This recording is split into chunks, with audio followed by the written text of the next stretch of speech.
Superheroes, multiverses, franchise crossovers. It's no spicy take in the year 2024 to say that there is a lot of this stuff, and we've arguably been at the point of bloat in this little corner of popcorn cinema for a good while now. I recall people talking about superhero fatigue as a concept as far back as just after the first Avengers movie came out, and that was 12 years ago. Hope you all feel ancient now. Nevertheless, despite these conversations, as the following decade ticked over, they just kept on coming, and in the Marvel Cinematic Universe at least just kept getting bigger and bigger, climaxing in the literal largest box office of all time with Endgame. Nowadays, their results are a little less consistent, with the occasional knockout hit still popping up from time to time, splittered in between titles with significantly less critical and/or commercial success. What was once a surefire guaranteed way to print money for Disney became a lot more of a roll of the dice, as general audiences began to, between the multiple TV shows and movies per year, drift off the hype train. Films that used to be must-see events became just another flick at the cinema, but one film that has avoided this fate and has had a hype echoing the kind of thing we saw at the genre's peak is Deadpool and Wolverine, the third entry in a trilogy of films featuring the titular Merc with a Mouth, or I suppose the fourth if you want to count X-Men Origins, which we do not. With 6 years passing since we last saw the popular character, at the time still under the banner of 20th Century Fox, former rival in the superhero space to Disney that later became one of their acquisitions in the company's seemingly never-ending pursuit of total world domination, fans were clamouring for Ryan Reynolds to once again wink at the camera, chat shit, and commit comically over-the-top acts of violence. In no small part due to the curiosity of how the usually family-friendly Disney would attempt to approach introducing the character's trademark foul mouth and bloodlust to their ongoing continuity. When it was also revealed that this film would double up as the return of Hugh Jackman's iconic Wolverine role too, hype reached what you might call the quite possibly gonna break the $1 billion box office milestone levels. But behind all the excitement, there were some concerns. As the MCU got more contrived and convoluted, could a movie like this slot in? Would the experience be far more sanitized than what we'd seen in the past? And probably the thing that was cause for most concern was, they're bringing back Wolverine? Really? But like, after Logan? You're just gonna undo that beautiful, bittersweet ending for one of the longest running and most prolific icons of superhero cinema for a bit? Disney really felt like the epitome of that Mr. Krabs grave meme with this move. But Wolverine is money, and pair him with Deadpool, and he's even more money. And if there is one thing that company loves more than anything, it is the mighty dollar bill. So after releasing a tongue-in-cheek sit-down interview with Ryan Reynolds and Hugh Jackman, in which Ryan assures us this film won't undo the ending of Logan and that they want to preserve that moment of storytelling, the film opens with Deadpool literally digging up Logan, aka Wolverine's corpse, in a moment that doesn't actively acknowledge the gag of what they are doing, the old aforementioned Mr. Krabs technique if you will. However, felt like such an on-the-nose visual that it had to be intentional. And then what follows is of course Deadpool and Wolverine. Now I won't be giving any spoilers out for this thing because I know for a fact that this is the kind of movie where doing so on the internet is probably about as good for my safety as bungee jumping without a rope. So when describing plot elements, I'll stick to broad notions already detailed in the trailers. But if you're wondering whether this is the kind of big refreshing superhero reset MCU shake-up that audiences have been craving, or whether it totally justifies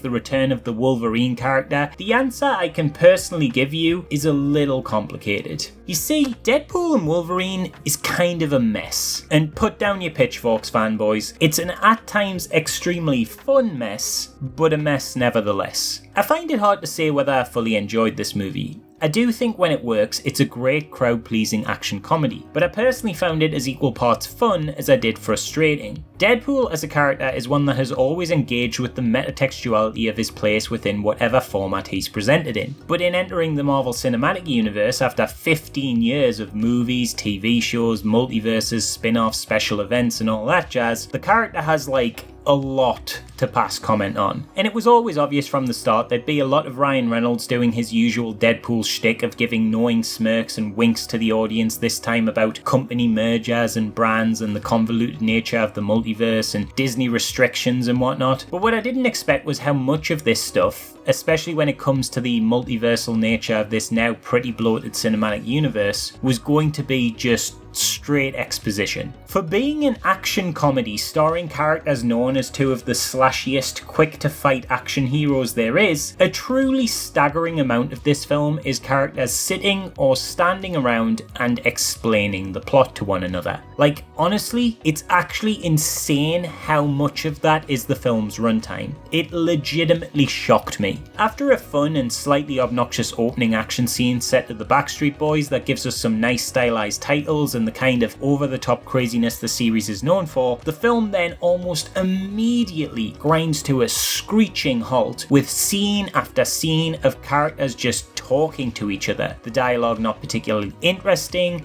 character building or engaging. It's just lots of this is what's happening and here's where we need to go next and this is why we're doing this and this is what this means and this is where these character relationships are now, with the occasional bit of Ryan Reynolds knowing winking at the audience shtick thrown in as lines to try and keep things breezy. Long drawn out exposition scenes are such a problem in this movie that I counted 3 separate instances where Deadpool actually makes a quip about how the audience is being exposited to, and there may have been more that I didn't catch in the seemingly infinite walls of dialogue that are used to explain anything from the multiverse, character plans, motivations, who someone is in case you don't recognize the cameo, etc. Deadpool will say things like, "What in the MacGuffin is that?" as a bad guy introduces and then explains the plot's MacGuffin. Or he'll make fun of someone's incomprehensible accent and say something like, "We're missing some key exposition here," as if to say to the audience, "Hey guys, look at all this exposition, yeah? We know, crazy, right?" But like, that's not really being cleverly meta,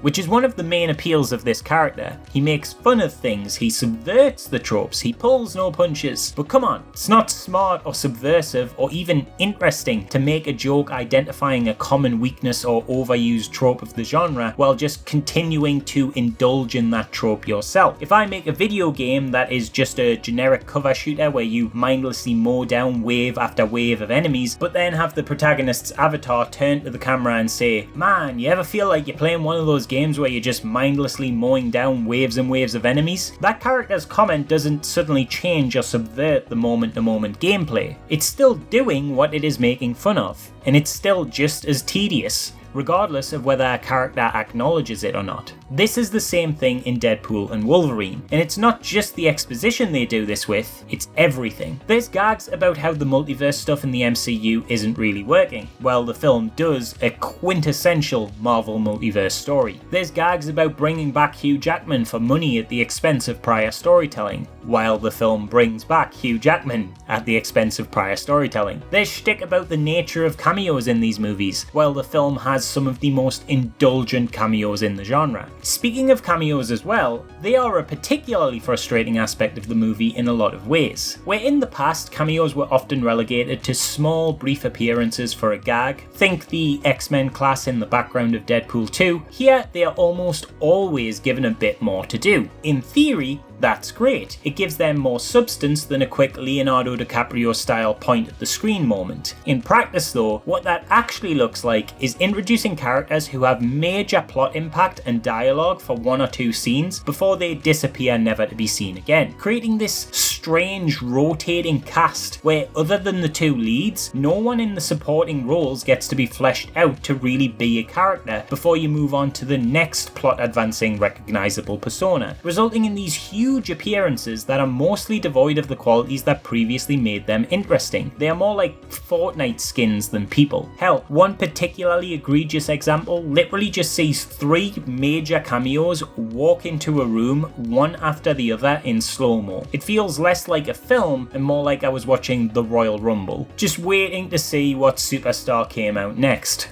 This method of cameo storytelling also adds to the amount of already excessive exposition, as Disney know that while Deadpool 3 is likely to be a huge general audience hit, their various TV shows and other older or less successful efforts they have leading up to it may be unrecognizable to them. So rather than an unintrusive appearance, every character introduced gets a whole contextual explainer of who they are and why we should care for the greater audience at large who aren't necessarily as up to date on all this stuff. It makes for a really hectic, frantic, contrived, and not particularly well paced or plotted narrative. It just feels like a switch back and forth between a big exposition dump, then a character appearance to do some action to advance the plot, then big exposition dump, then character appearance, rinse and repeat until end credits. It's a construction that leaves little room for anything but that specific back and forth formula, meaning that we don't see a lot of key character relationships, we're just informed of them. A core narrative element of Deadpool's character in this film is the breakdown of his relationship with Vanessa. We don't see this emotionally occur, we just have Deadpool sit down and tell a stranger that they are having problems. Or we get a flashback where he and Vanessa sit and talk about how they are having problems. What those problems are, how the characters got to this point, what emotional journeys they went on to create this new dynamic, those things are never really explored. Same thing with Wolverine. We meet the character as an alcoholic, and the film often alludes a lot to a tragic past incident that got him to this state. You would think we'd eventually as an audience experience this tragedy with him, but instead,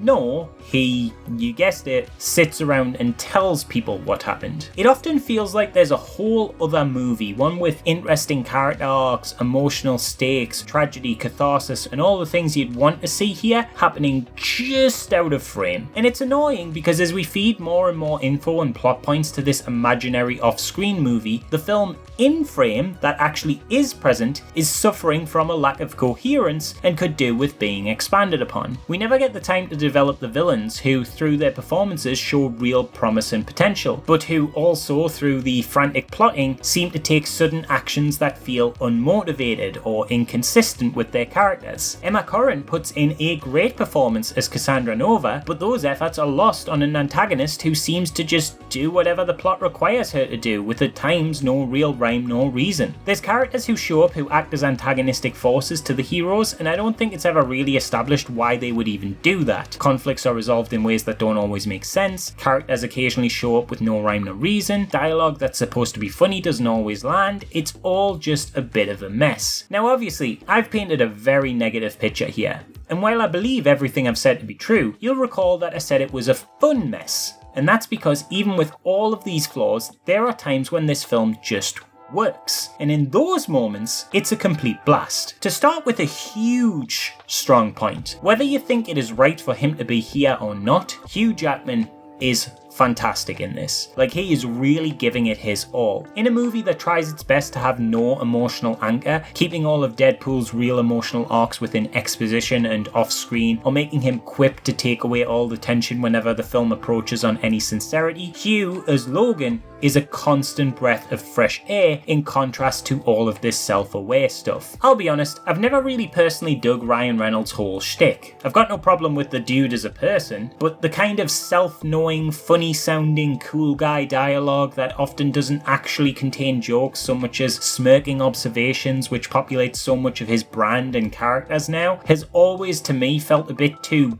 try-hard and kind of masturbatory, especially some of Deadpool's stuff, and a lot of that is of course present in Deadpool 3. Occasionally, it is worth a chuckle. A little line about dialect coaches raised a smile out of me, and while I can't think of them now, I do remember giggling at a few other comments here and there, but him going on about how he's Marvel's Jesus, or some line I can't even remember properly right now where he says something about a blowjob fairy or something, it did nothing for me. Hugh as Wolverine, however, is really engaging, even when the film doesn't give him much to work with. He plays a Logan that is sympathetic, that is driven by self-hate and grief. He's not above cracking a line worth a laugh, but he's got this consistent, sad, rough edge to him that allows him to play the perfect straight man to Deadpool's hijinks, and his inclusion, to me at least, made Deadpool actively better. Whenever that character would get incessantly annoying, Wolverine's inclusion as his sort of buddy cop-like co-star gave the character an anchor to bring him down from being too much. Having a person always present who can articulate with great rage and passion just how much Deadpool is irritating him creates a situation where the two leads complement each other's best assets. Deadpool alone, or with a small role sidekick, I don't always love, but when paired with someone who can put him in his place in ways that often lead to fun action set pieces, suddenly his blabbermouth nature becomes an interesting to watch dynamic, even to someone like me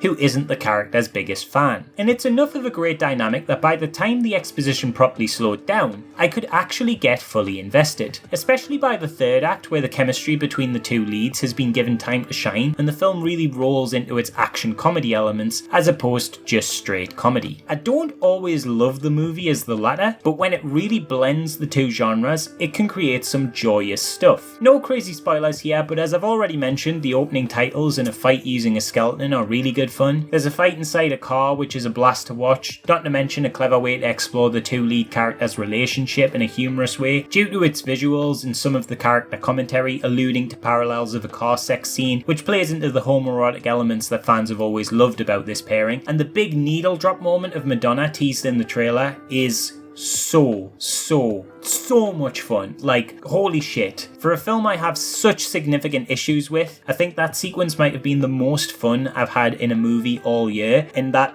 might admittedly be just because I'm a massive Grado fan, but I don't think it was. I think it was just good. Again, no spoilers, it's real fan servicey stuff, but it is done so well that even the superhero cynic in me couldn't help but grin from ear to ear like an idiot as it unfolded in front of me. And man, if you're the kind of fan who really loves this stuff, let me tell you, it played very well at the midnight screening I went to. Oh, and by the way, there's a lot of talk online about how the film looks, like as in visually, how shots are composed, how the colour grade has been managed, with a lot of people really hating on it and saying from the trailers the film looks lifeless and dull, and others defending it. I just want to say that I have no skin in this game, but for what it's worth, I actually thought it looked pretty good on the big screen, and I was probably one of the people who thought it didn't look so great on Twitter and YouTube and stuff. I don't know if it's been regraded since the trailers dropped, or it's just that it looks way better in a format it was meant to be presented in rather than on your laptop or phone, but like, yeah, it's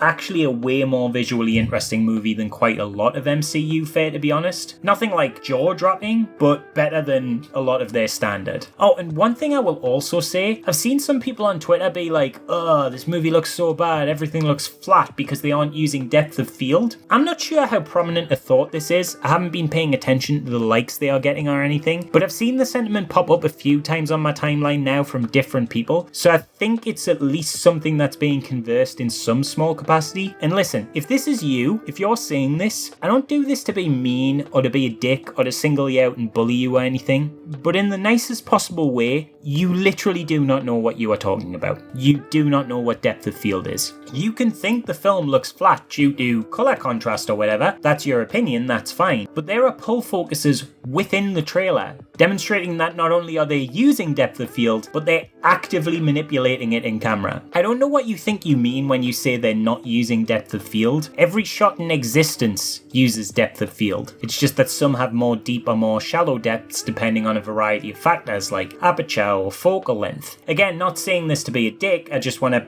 help clear up some misinformation. Anyway, to get back to the movie, I just want to sum up by saying there really is quite a bit to love in Deadpool and Wolverine. It's often fun, there's some great action direction, it can be funny, there's some great performances and a strong core dynamic, but in a way, that's almost the most frustrating thing about it, because although these really quite fantastic elements are present, while I don't want to sour anyone's sweet here, I would unfortunately be lying if I said that those elements weren't buried under a film that, simply put, is kind of a mess.